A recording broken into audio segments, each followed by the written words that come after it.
दोस्तों, जय श्री कृष्ण। भगवान जी, भगवान की भक्ति कैसे की जाए। कृष्ण भक्त कर्माबाई को मारवाड़ की मीरा भी कहा जाता है। जब जब भगवान कृष्ण का उल्लेख आता है, कर्मा का नाम भी आ ही जाता है।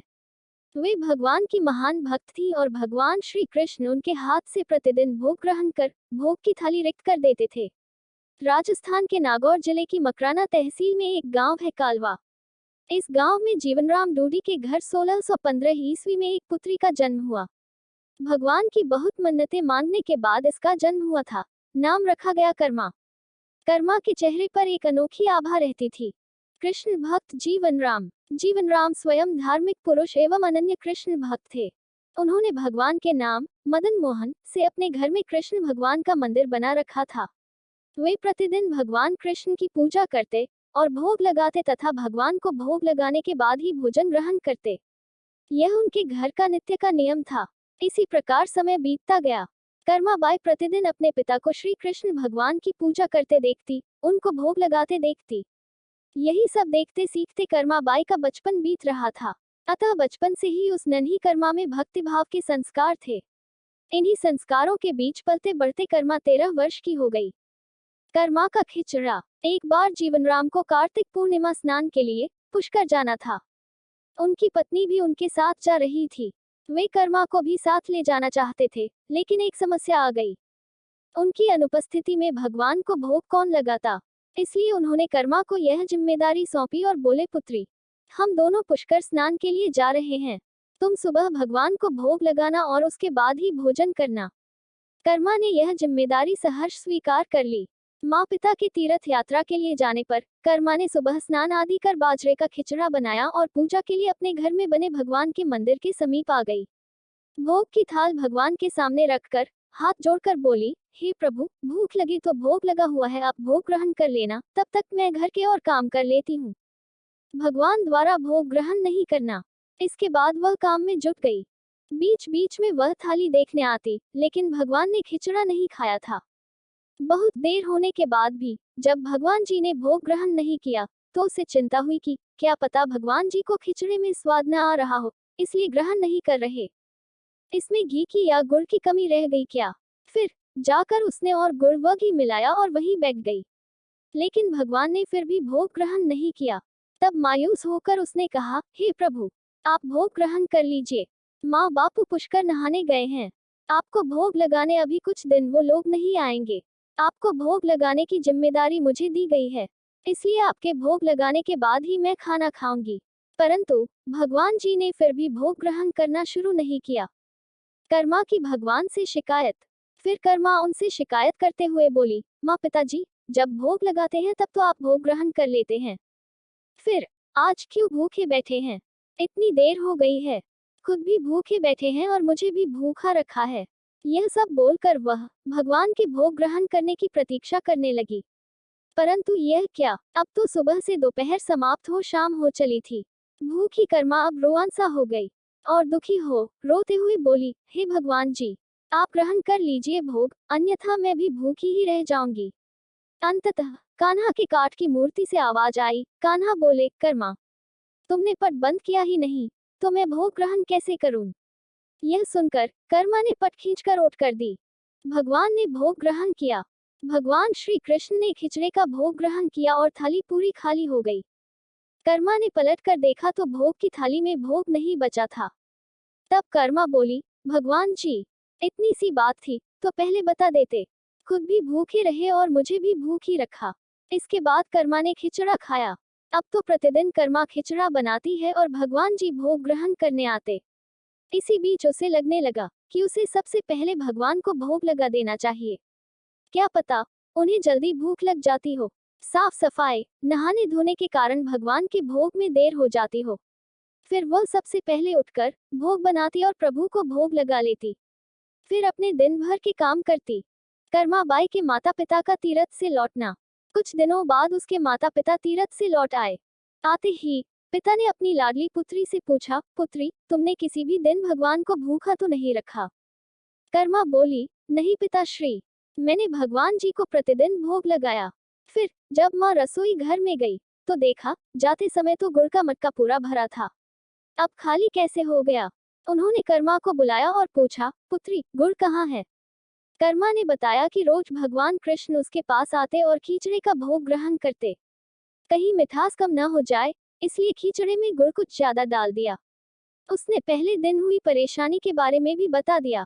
चकित माता पिता और कर्मा का जवाब। कर्मा ने कहा, भगवान जी ने बहुत देर तक ग्रहण ही नहीं किया था भोग, फिर पट बंद करने पर किया। यह सुनकर माता पिता चकित रह गए। वे जिन ईश्वर के आशीर्वाद हेतु इतनी दूर तीर्थ यात्रा पर गए थे, जिन्हें पाने के लिए लोग न जाने क्या क्या करते हैं, कहाँ कहाँ ढूंढते हैं, वे भगवान उनकी बेटी के हाथ से उनके घर में खींचड़ा खाते हैं।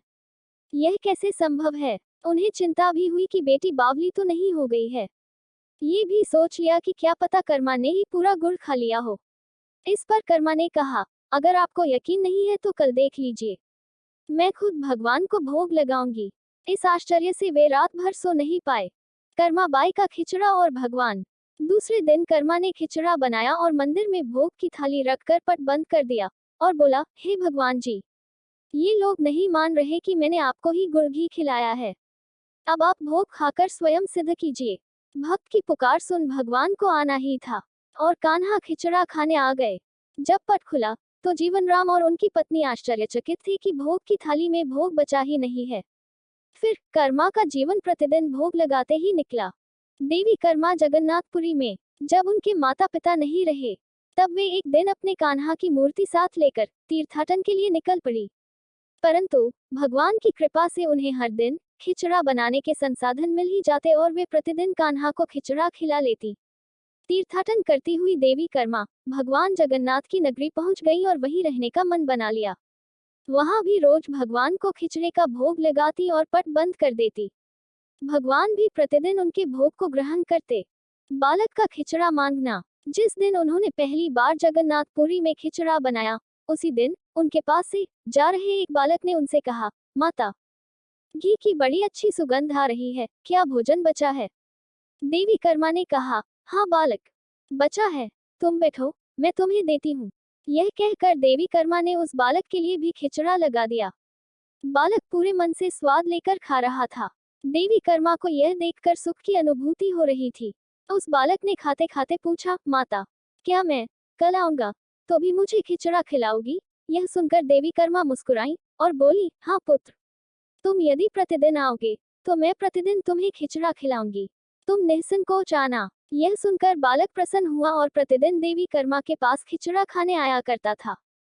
साधु द्वारा नियम बताना। एक दिन जब वह बालक खाना खाकर जा ही रहा था, तभी उसने देखा कि एक साधु बाबा वहां आकर देवी कर्मा से कह रहे थे कि, हे देवी, आप बहुत धार्मिक महिला हैं, भगवान को प्रतिदिन भोग लगाकर खाती हैं, परंतु इन सब के भी नियम होते हैं।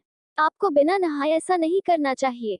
आप तो भगवान की परम भक्त लगती है, सो हे देवी, प्रतिदिन साफ सफाई करने के बाद नहा धोकर ही भगवान का भोग बनाया करें और लगाया करें। यह सुनकर देवी कर्मा ने उनको हाथ जोड़कर प्रणाम किया और कहा, जी साधु बाबा, आप जैसा कह रहे हैं मैं वैसा ही करूंगी, मैं इस बात से अनभिज्ञ थी। फिर साधु बाबा वहां से चले गए। कर्मा की भोग लगाने में देरी।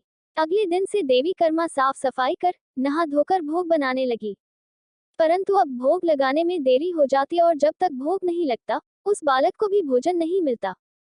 बालक आकर माता से कहता, माता, देर हो रही है, भूख लगी है, भोजन दो। माता कहती, थोड़ी देर रुक जा लल्ले, मैं दे रही हूँ। बालक जल्दी जल्दी खाकर भाग जाता। कुछ दिन ऐसे बीते, परंतु यह कौन जानता था कि वह बालक साक्षात भगवान जगन्नाथ हैं, जो प्रतिदिन बालक का रूप धर कर्मा बाई के हाथ से बना खिचड़ा खाने आते थे। इतने दिनों में जब जगन्नाथ मंदिर में भगवान का पट भोग के लिए खुलता तो भगवान के मुख पर की खिचड़े का जूठन लगा होता। पुजारी के स्वप्न में भगवान जगन्नाथ। एक दिन पुजारी ने मुस्कुराते हुए मन ही मन कहा, हे प्रभु, आपकी लीला भी अपरंपार है। जाने किस भाग्यवान भक्त के यहाँ आप जाकर प्रतिदिन खिचड़ा खा कर आते हैं। फिर पूजा अर्चना हुई, दिन बीत गया, रात्रि हुई। रात्रि को पुजारी के स्वप्न में भगवान जगन्नाथ आए और उन्होंने पुजारी से कहा, हे भक्त, तुमने सही पहचाना, मैं अपनी एक अनन्य भक्त कर्मा बाई के यहाँ प्रतिदिन उनके हाथ का बना खिचड़ा खाने जाता हूँ। वह मुझे बिल्कुल अपने पुत्र सा लाड करती हैं। उनकी भक्ति से मैं अति प्रसन्न हूँ, परंतु इसी मंदिर के एक साधु ने उन्हें कुछ आम जीवन की ज्ञानवर्धक बातें एवं उपासना का तरीका समझाया, जिससे मुझे भोग लगाने में अब उनसे देरी हो जाती है। इसी वजह से मेरे मुंह पर खिचड़ा लगा रह जाता है। प्रभु की लीला भी अपरंपार है, वह तो सर्वव्यापी है। एक ही समय अलग अलग स्थान पर हो सकते हैं, परंतु मुख पर खिचड़ा लगाने की लीला उन्होंने इसलिए रची ताकि पुजारी के मन में यह प्रश्न थे। उस प्रश्न के निवारण में प्रभु पुजारी जी को यह बता सके कि आम जीवन में हम अपने ज्ञान को जब दूसरे को बताते हैं तो वह सदैव ज्ञान के लिए होना चाहिए, न कि भक्ति के भाव को बदलने के लिए। क्योंकि सांसारिक जीवन के लिए ज्ञान आवश्यक है, ज्ञान महत्वपूर्ण है, परंतु जहाँ भक्ति होती है वहाँ ज्ञान का कोई काम नहीं है। भक्ति में भक्त अपने प्रभु के प्रेम में डूबा रहता है। उपासना के कई तरीके हैं। जितने भक्त, जितने उपासक, उपासना के उतने तरीके। जब ईश्वर ने ही उपासना के तरीकों पर प्रश्न नहीं उठाया, तो किसी को भी किसी और की भक्ति पर प्रश्न नहीं उठाना चाहिए। गलती का एहसास। साधु गलत नहीं थे, साधु अपने ज्ञान के हिसाब से ही कार्य कर रहे थे, वह सही थे। परंतु उन्हें यह नहीं पता था कि जो महिला प्रभु को बिना नहाए खाना देती है, उसका भाव सिर्फ इतना था कि मेरे प्रभु को जल्दी खाना मिल जाए, वह भूखे न रह जाए, और यह प्रेम भाव प्रभु के लिए हर नियम से ऊपर था। इन बातों को सुनकर पुजारी जी ने साधु बाबा को बुलवाकर यह बात कही। साधु बाबा को भी अपनी गलती का एहसास हुआ कि वह भगवान और भक्त के बीच में आ रहे थे, और उन्होंने बिना समय गवाए माता कर्मा के पास जाकर कहा कि हे देवी, आप जैसे प्रभु को पहले भोग लगाती थी, वैसे ही लगाए। मैं आपकी भक्ति नहीं समझ पाया, इसलिए मुझे क्षमा करें। देवी कर्मा द्वारा पुराने तरीके से भोग लगाना। देवी कर्मा ने कहा, जी ठीक है, मैं कल से फिर से उसी समय पर वैसे ही भोग लगाऊंगी। माता कर्मा बाई ने फिर उसी तरीके से भोग लगाना शुरू कर दिया और भगवान के मुख पर खिचड़े का झूठन अब नहीं लगा होता। ऐसे ही कई वर्ष बीत गए। भगवान की आंखों में आंसू। एक दिन पुजारी जी ने देखा भगवान की आंखों से आंसू बह रहे हैं और वह भोग ग्रहण नहीं कर रहे। तब उन्होंने मन ही मन फिर से पूछा, हे प्रभु, ऐसा कौन सा अपराध हुआ हमसे कि आपने भोग ग्रहण नहीं किया और आपकी आंखों से आंसू भी बह रहे हैं? प्रभु, यदि हमसे कोई अपराध हुआ है तो हमें क्षमा करें और भोग ग्रहण करें। आपके भक्तजन प्रसाद के लिए प्रतीक्षा कर रहे हैं। फिर क्या था, भक्तवत्सल प्रभु ने प्रसाद ग्रहण कर लिया, परंतु प्रभु के भोग देर से ग्रहण करने की बात और उनके आंखों से अश्रु बहने की बात पूरे प्रजा में तेजी से फैल गई। कर्माबाई का खिचड़ा चढ़ेगा, यह बात महाराज तक जा पहुंची। महाराज अति शीघ्र मंदिर पहुंचे और वे पुजारी जी से विचार विमर्श करने लगे। फिर उन दोनों ने भगवान के पास हाथ जोड़कर विनती की कि प्रभु, कृपया हमें बताएं कि इस बात का क्या संदेश है। रात्रि पहर जब वह सो रहे थे, तब भगवान राजा के सपने में आए और उन्होंने कहा कि मेरी एक अनन्य भक्त थी, कर्माबाई, जो प्रतिदिन मुझे खिचड़े का भोग लगाती थी, और मैं प्रतिदिन उनके यहाँ बालक रूप में जाकर खाया करता था। परंतु आज उन्होंने अपने अंतिम श्वास लिए और मुझ में सदैव के लिए लीन हो गई। अब मुझे बालक की तरह प्रेम कर कौन खिचड़ा खिलाएगा? यह सुन महाराज ने सपने में ही भगवान से कहा कि प्रभु, आज से प्रतिदिन आपके भोग में कर्माबाई का खिचड़ा भी चढ़ेगा। यही सपना उन्होंने अपने दरबार में सुनाया और उसी दिन से भगवान जगन्नाथ के भोग में कर्माबाई का खिचड़ा भी चढ़ने लगा। यह थी भक्त कर्माबाई की कथा और उनके खिचड़े से जुड़ी प्रभु की लीला। दोस्तों, अगली वीडियो देखने के लिए आप चैनल सब्सक्राइब जरूर करें और लाइक करें और कमेंट करें। जय श्री राधा महारानी जी।